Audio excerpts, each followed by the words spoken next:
There she's sitting.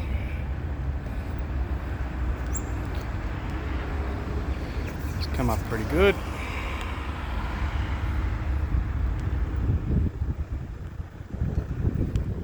Tomorrow, wheels and boot.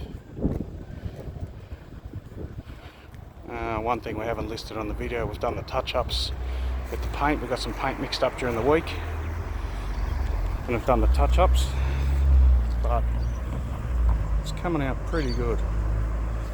Need to get some grass out of the parcel tray.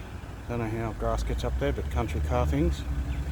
And apart from that, I would say that's a good vehicle.